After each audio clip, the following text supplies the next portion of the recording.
Hi friends, welcome to GCS சமையல். இன்றைக்கி நம்ம என்ன பார்க்க போகிறோன்னா, ஒரு ஹெல்தியான டிஷ் கம்பு வச்சு செய்ய போகிறோம். அதுதான் கம்பு புட்டு. அது எப்படி செய்யலான்னு பார்க்கலாங்களா? வாங்க வீடியோக்குள்ளே போகலாம்.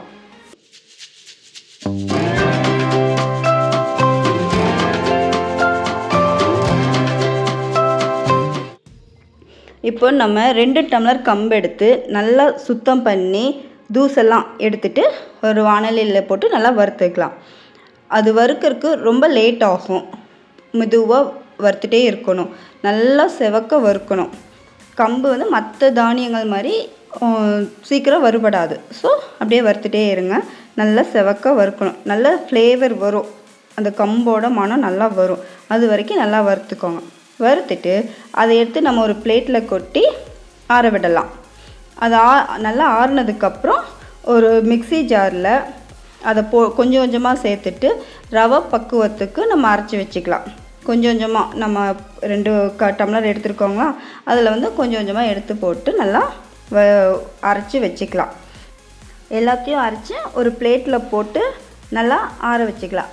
ஆறுனதுக்கப்புறம் கொஞ்சம் கொஞ்சமாக தண்ணி தெளித்து அதை நல்லா உதிரியாக பிசைஞ்சிக்கணும்.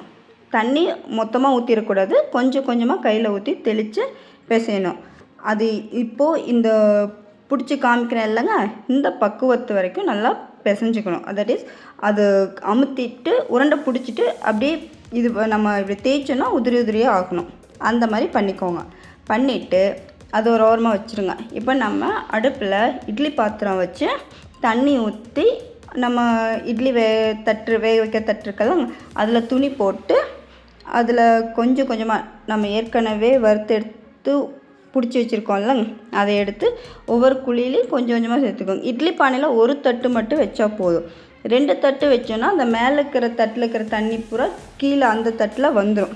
ஸோ அது என்ன களி மாதிரி ஆகிடும். ஸோ நம்ம ஒரு தட்டில் மட்டும் வச்சு இந்த மாதிரி எல்லா குழியிலையும் போட்டு நல்லா மூடி போட்டு வேக வச்சுருங்க. இது வேகிறதுக்கு ஒரு 10-15 நிமிஷம் ஆகும். நல்லா 15 நிமிஷம் கழித்து பார்த்தீங்கன்னா நல்லா கொஞ்சம் தொட்டு பாருங்கள், நல்லா சாஃப்டாக இருக்கும். ஸோ அதை எடுத்து நம்ம ஒரு பிளேட்டில் போட்டுட்டு அது கை பொறுக்கிற சூட்டில் தேங்காய் பூ வெல்லம் சேர்த்துக்கலாம். தேங்காய் பூ ஆப்ஷனல் தான். தேங்காய் பூ சேர்த்துக்கிட்டோன்னா கொஞ்சம் டேஸ்ட்டு அதிகமாக கிடைக்கும். அதுக்காக தான் நம்ம தேங்காய் பூ சேர்க்குறோம். தேங்காய் பூ போட்டு கிளறிட்டு வெல்லம் கொஞ்சம் கொஞ்சமாக சேர்த்து நம்ம இனிப்புக்கு தகுந்த மாதிரி, ஒரு சிலர் இனிப்பு நிறைய சாப்பிடுவாங்க, இல்லை ஒரு சிலர் கம்மியாக சாப்பிடுவாங்க. ஸோ நம்ம இனிப்புக்கு தகுந்த மாதிரி போட்டு நல்லா பிசைஞ்சிக்கணும். பிசைஞ்சு எடுத்து ஒரு பவுலில் போட்டு எல்லாத்துக்கும் சர்வ் பண்ணிக்கலாம். இதுதாங்க நம்ம கம்பு புட்டு. இப்போ அந்த கம்பு புட்டில் நம்ம பழம் கூட வச்சு அதை கூட பிசைஞ்சு சாப்பிட்லாம். அது இன்னும் டேஸ்ட்டு அதிகமாக கிடைக்கும். ஸோ இதை நம்ம குழந்தைங்களுக்கு எல்லாத்துக்கும் செஞ்சு கொடுங்க. இது ரொம்ப ஹெல்தியான டிஷ்ஷு. நம்ம இதை கம்பு எல்லாம் இப்போ எல்லாமே நம்ம மறந்தே போட்டோம், செய்கிறதே கிடையாது. ஸோ இதுவும் ஒவ்வொரு நாளைக்கு செஞ்சு கொடுத்தீங்கன்னா ரொம்ப ஹெல்த்தியாக இருக்கும். ஓகே, இதுதான் கைஸ் நம்மளோட கம்பு புட்டு ரெடி ஆயிடுச்சு. ஸோ இன்னத்த வீடியோ அவ்வளோதான். இது வரைக்கும் நம்ம சேனலை சப்ஸ்கிரைப் பண்ணாதவங்க சப்ஸ்கிரைப் பண்ணிக்கோங்க.